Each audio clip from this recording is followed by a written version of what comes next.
Okay, so hello everyone, and welcome to our live demo today. My name is Manfred Rosendahl, and I'm responsible for pre-sales at PoINT. Before we start the actual presentation, I would like to mention a few organizational notes. Your microphones are muted and I cannot hear you. If you have questions, you can easily use the chat function at any time. And then after the presentation, we will answer your questions. The topic of my live demo is archiving and protecting S3 objects on tape. Before I start the live demo, I want to give you a short overview of our solution in case you don't know it yet. So let me start with a few facts about PoINT software and systems. PoINT is an independent software vendor in terms of independence from the storage vendors, and we offer data and storage management solutions. Our entire team, the product development, the support, sales, and pre-sales is located in Germany. In Siegen, and we have a lot of small customers who manage a few terabytes with our solutions, but also very large customers with several petabytes. And we have a worldwide reseller network, and we work closely with the major storage vendors like NetApp, Dell EMC, Skeleti, or Claudian.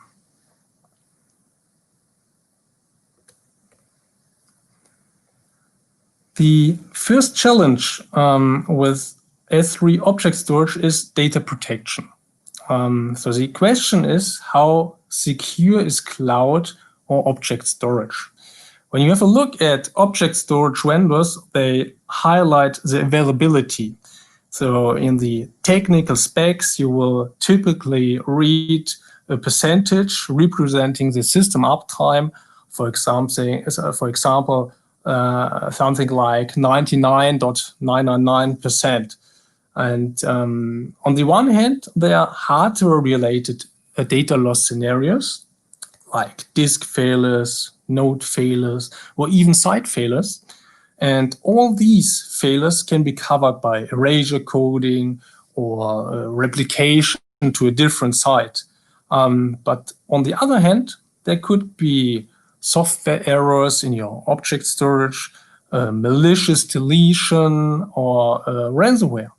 And most people think ransomware only attacks file systems, but it's just a matter of time until attacks on object storage increase. And then there's, of course, the human factor. For example, the IT administrator who has configured the permissions for a S3 bucket incorrectly. Yeah, and you will find a lot of cases about this in the press. And to protect against these scenarios, you need a backup of your object storage. But the question is how to do that. And the second challenge is about storage tiering for object storage. As we all know, an on-prem object storage is hard disk based and contains a lot of very large hard drives. And a good starting size for object storage is typically in the high 3-digit terabyte range. But mostly we see more installations in the petabyte range, often 10, 20, or even more petabyte. And so the question is, how can I move your inactive data or inactive objects to a low-cost storage for long-term retention? And so we are talking about a kind of tiering or HSM for object storage. When you have a look at the hyperscalers like AWS or Google, you will notice they offer different storage classes. So they have a standard class for general purpose and additional classes for infrequently accessed data. And especially offerings like Glacier or Glacier Deep Archive are extremely inexpensive. But the retrieval of data takes much longer. For example, with AWS Glacier Deep Archive, it takes by default 12 hours to retrieve data from this storage class. At Microsoft, the underlying technology is known. So Microsoft has checked different technologies like Blu-ray, but they came to the conclusion that tape is the best option. And this shows you should stop the discussion tape versus cloud, because finally your old inactive data will end up on tape. And yeah, this leads me to our solution, the PoINT Archival Gateway. The PoINT Archival Gateway is basically an object storage with all the benefits like erasure coding, scalability, high availability. But the Archival Gateway stores data on tape instead of hard disks. And yeah, as a result, this storage becomes very economical and perfect for long-term retention. And you can also call it secondary object storage or an additional S3 storage class for infrequently accessed data. So similar to what the hyperscalers like AWS do, the PoINT Archival Gateway allows you to offer different S3 storage classes. And because the Archival Gateway provides a native S3 API, you don't have to adapt your software. Yeah, it is compatible to the AWS S3, including versioning and without any proprietary command. And the gateway supports LTIO drives, Gen 5 to Gen 8, and the IBM TS1150 and TS1160 drives. By adding nodes to the Archival Gateway, it scales in performance and it is high available at the same time. We have one node type which is responsible for the actual data transfer from S3 to tape, and one node type which is responsible for the entire management. And we use erasure coding when writing to the tape media, and we support different settings like 1+1, which is a mirroring, or a setting like 3+1 to improve the throughput. And yeah, based here on the numbers you can see, the solution scales massively. We support up to 8 libraries in parallel and up to 256 drives. So you can achieve a maximum throughput of 230 gigabytes per second. And when you use multiple libraries, they can be on the same site or in different locations, and then you can configure cross-location mirroring or erasure coding.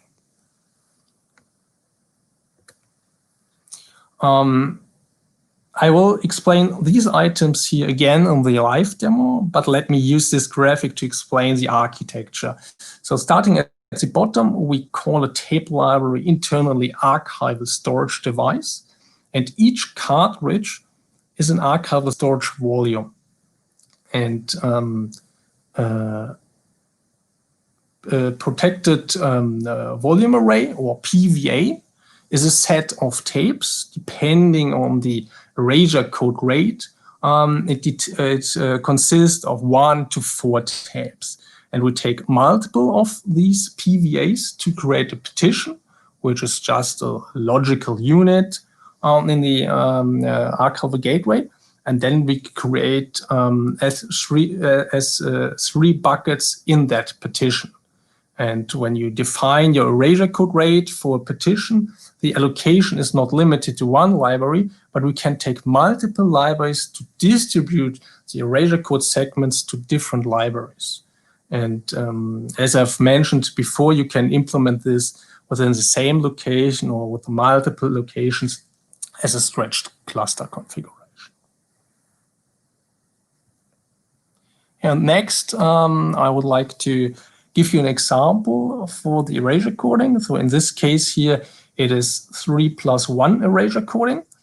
The application or S3 clients sends data as an object stream to the PoINT Archival Gateway. Then we do the segmentation, we do encoding. And so in this case here, we have 3 segments of data information and one segment containing the parity information. And then finally, we write the segments to different tape media. And it is important to know when we read, we will utilize only as many drives as necessary for the read access. So in this case here, we would use 3 drives or tapes for reading data. In my demo, I will show you the how the mirroring works, which means we will write to 2 media in parallel. Yeah, this is a setup which is used in most cases. So yeah, back to the initial questions. How can I protect and how can I archive S3 objects? First of all, to back up an existing hard disk-based object storage, you can use cross-region replication on the CRR. So if your storage supports this, for example, this can be enabled in NetApp Storage Grid or Cloudian Hyperstore. And if your storage doesn't support the replication to an external target, we can provide our PoINT data replicator, which works independently of the source system. Yeah, so the data replicator also has the advantage that it works for existing objects, not only for new ones. Yeah, so very important to know. And yeah, if necessary, then you can read directly from the PoINT Archival Gateway with a S3 client, or you can reverse the replication direction. Yeah, and we can use the PoINT Archival Gateway for storage steering from a hard disk-based object storage to tape. So this way you can offload inactive data or inactive objects to an extreme inexpensive storage technology, and you can optimize your cost. For example, we use the NetApp Information Lifecycle Management, the ILM feature, and we register the PoINT Archival Gateway as a target, and then we define rules to move objects older than a specific date to the archival gateway, and so we move them to tape. Okay, so let me now switch to my live demo.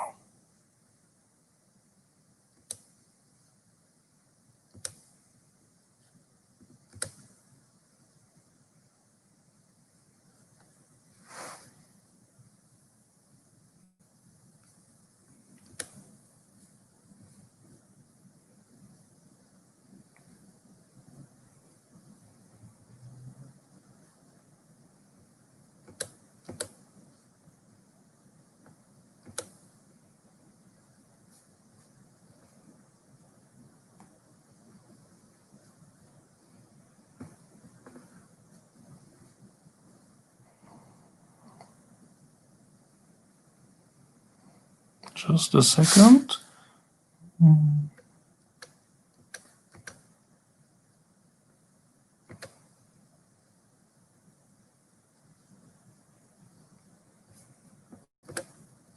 Okay.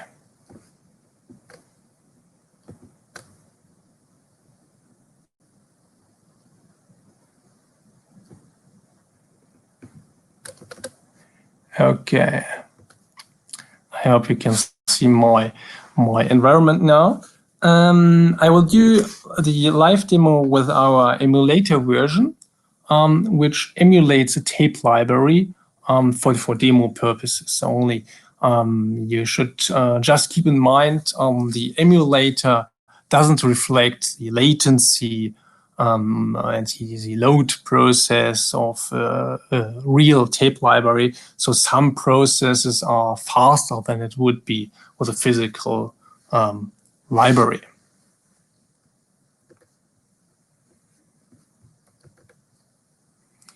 The administration of PoINT Archival Gateway is web-based. So let me first of all log in here.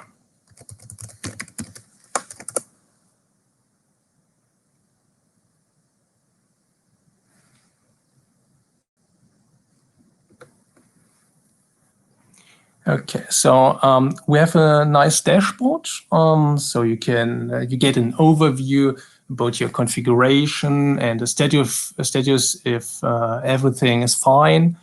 And as you can see, there's one library connected, one library with 4 drives, and we have a single node system containing the database service and the S3 interface service. And we call this kind of setup compact edition.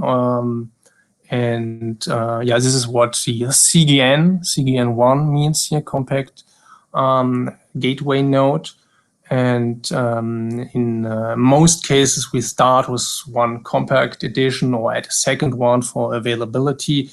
And to scale, we can also split the interface service from the database service, and the interface component serves the S3 requests, and there's the read and write operations to tape, and the database component is responsible for the administration, the internal database, of course, and the library robotic control. Let me move to the user management. And here you can create user accounts which can be local or based on your Active Directory. To be able to select accounts from the Active Directory, you have to join the Archival Gateway to your Active Directory. The administration is role-based. Yeah, so let me select this one here, for example.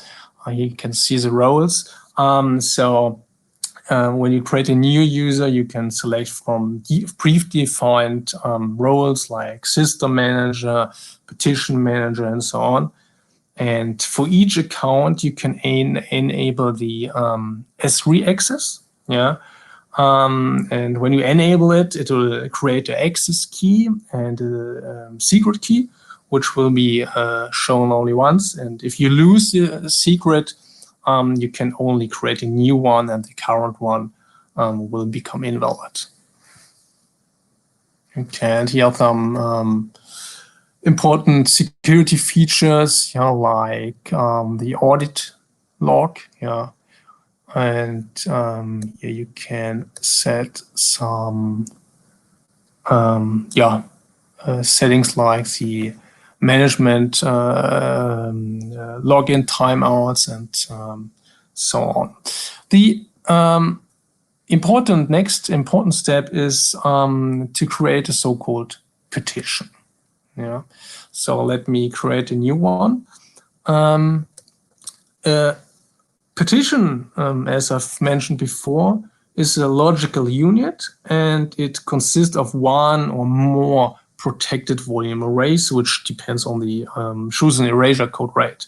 So first of all, I type in a name here. So for example, petition 13.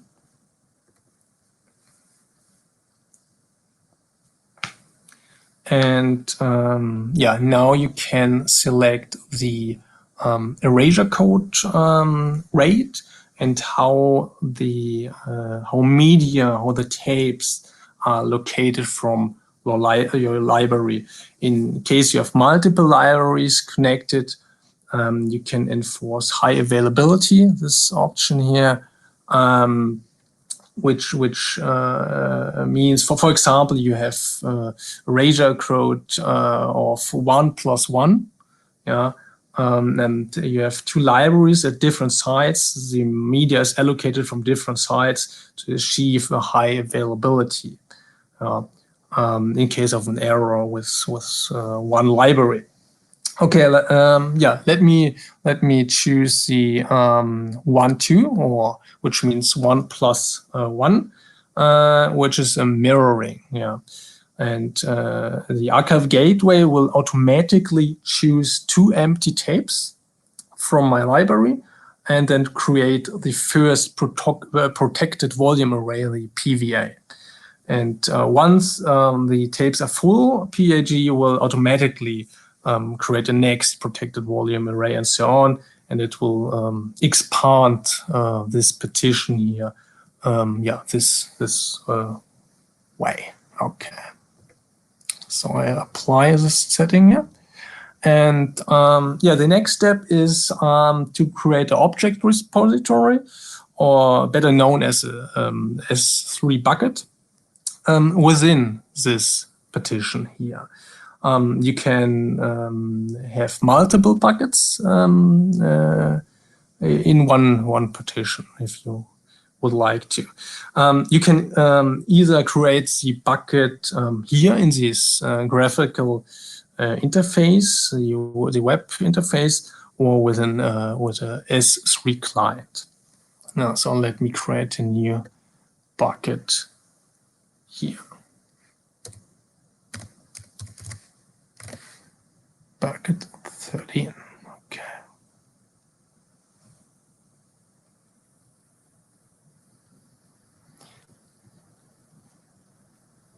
Okay. Yeah, here you can enable the S3 versioning. Yes, and we can set the owner and the group and user permissions. And yeah, now I'm able to connect with a S3 client. So in my case, I'm going to use the S3 browser. I've already entered the access and secret key. And yeah, here we can see the bucket, the new bucket 13. Okay, and let me now upload some files. Choose 10 here.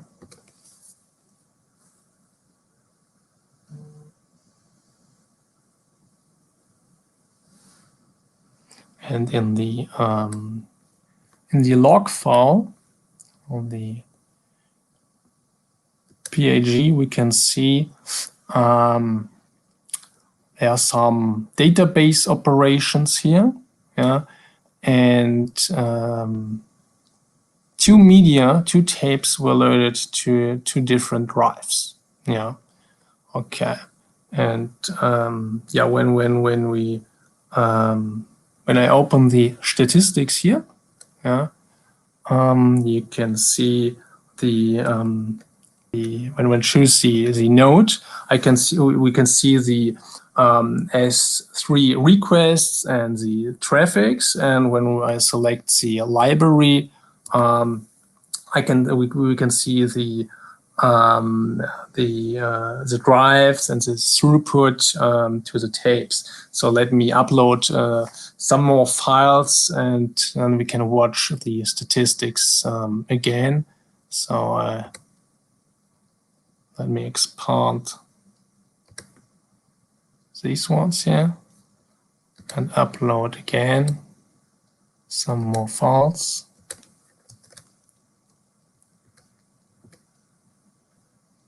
And now we can see the throughput.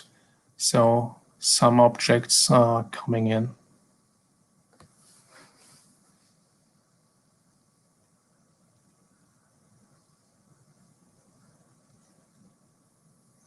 Okay, so the write operation is running, and now we can have a look which media was used.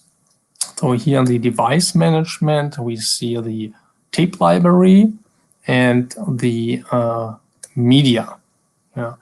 We can see there are some media which are already formatted and used by different petitions. And when I scroll down here, we see there are two medias used by a new petition 13. Yeah, so the media are the content is mirrored and written in parallel to two different tapes.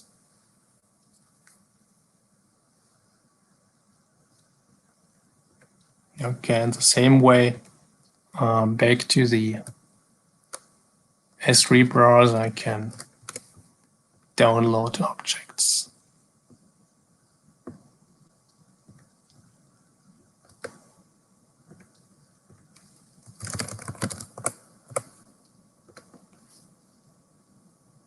Okay, already finished. Okay, so and yeah, finally, I would like to show you the point data replicator, how it looks, and yeah, which you can use to replicate objects from one bucket to another. You can either configure the source and target by editing a JSON file directly. I can show you here. So you can edit this JSON file. Here, this is just an example file. And you can type in your source and target system. We support replication from bucket to bucket or from file system to bucket. Yeah.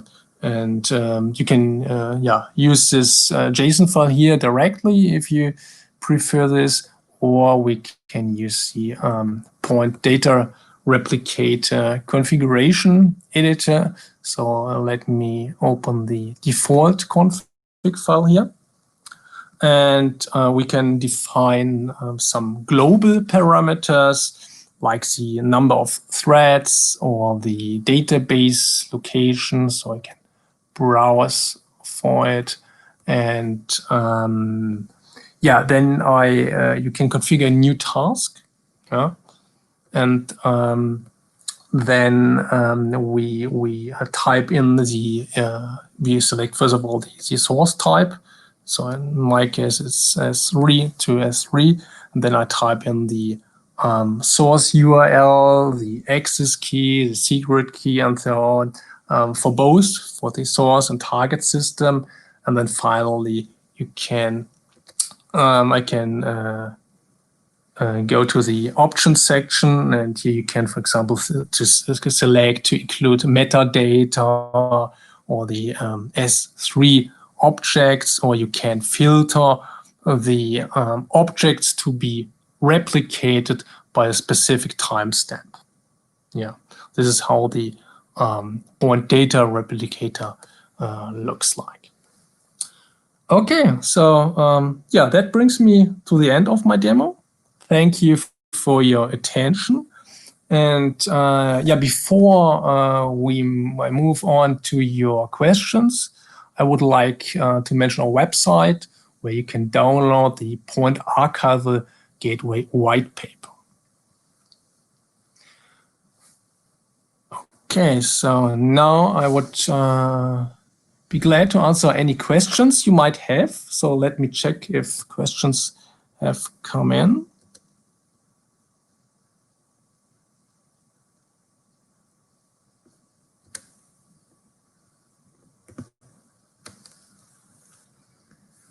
Okay, here's a question about, is it possible to configure a retention period?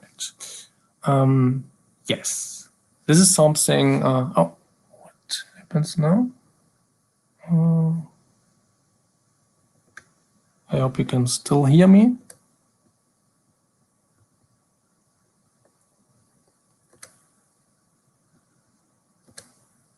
Let me just open the screen sharing again.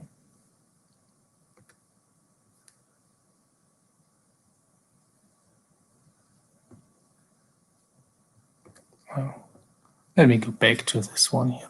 Okay, so the question was, is it possible to configure a retention period? Yes, so this is something I haven't mentioned yet. On bucket level, you can configure a retention period. For example, you can set it to 10 years, and after the period has expired, you can manually delete the objects, or you can set an auto deletion option. Yeah. Okay.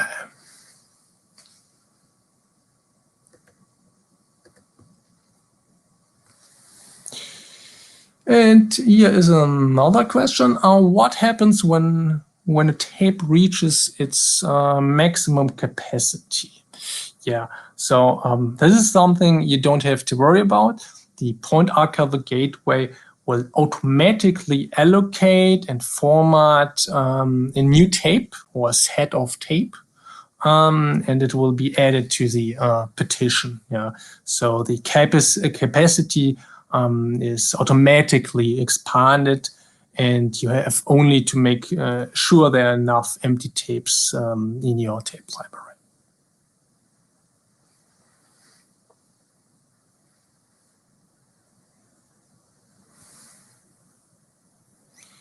Okay, I don't see any more questions right now.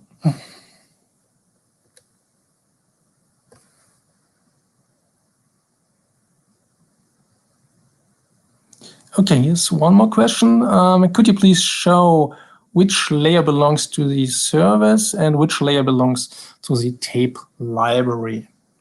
Okay, so let me go back to this slide here. Yeah, so here at the bottom, this one here, the archival storage device, is the physical tape library. Yeah, and as I've mentioned, we support up to 8 tape libraries in parallel. Yeah, and in your tape libraries there are slots. Yeah, which contains the actual media, the tapes. Yeah, and the tapes are called archival storage volumes within our software solution, and and then we create these units here. Yeah, the logical units, the PVAs. Yeah, depending on your erasure code grade, if you use mirroring or erasure coding,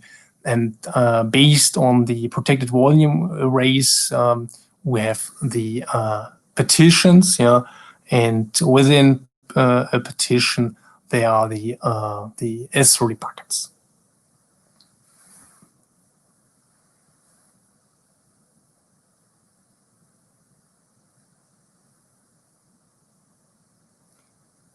Okay.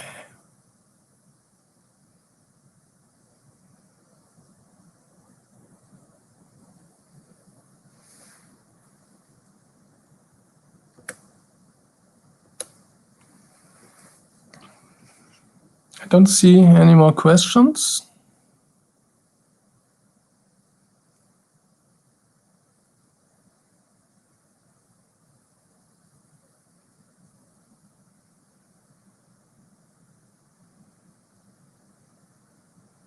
Oh, here's one more question. Can several buckets exist in one petition? Yeah, definitely yes. So this one, it depends on your use case. You can have one large petition, yeah, containing hundreds of buckets, or you can create a dedicated petition for each bucket. So this way you could separate the data which is stored in the buckets even on the physical layer. So then you can you can store it on separate media this way. Yeah, it depends on your requirements.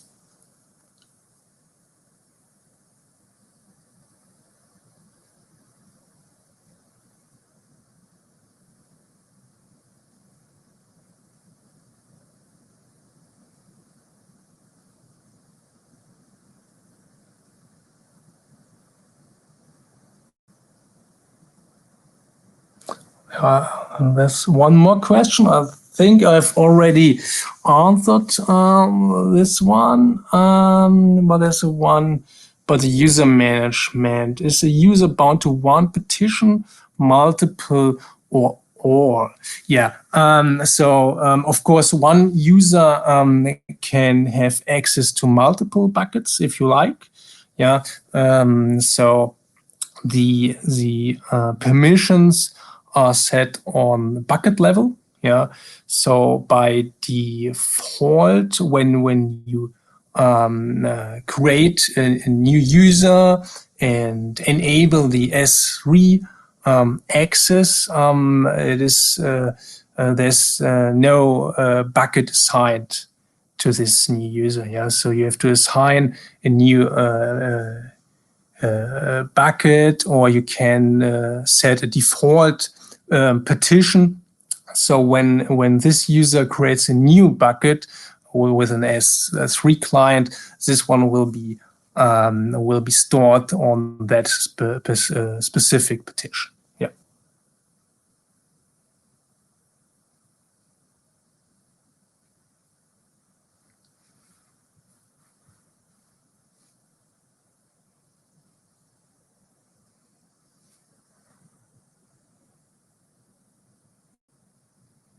Okay, so thank you for your questions.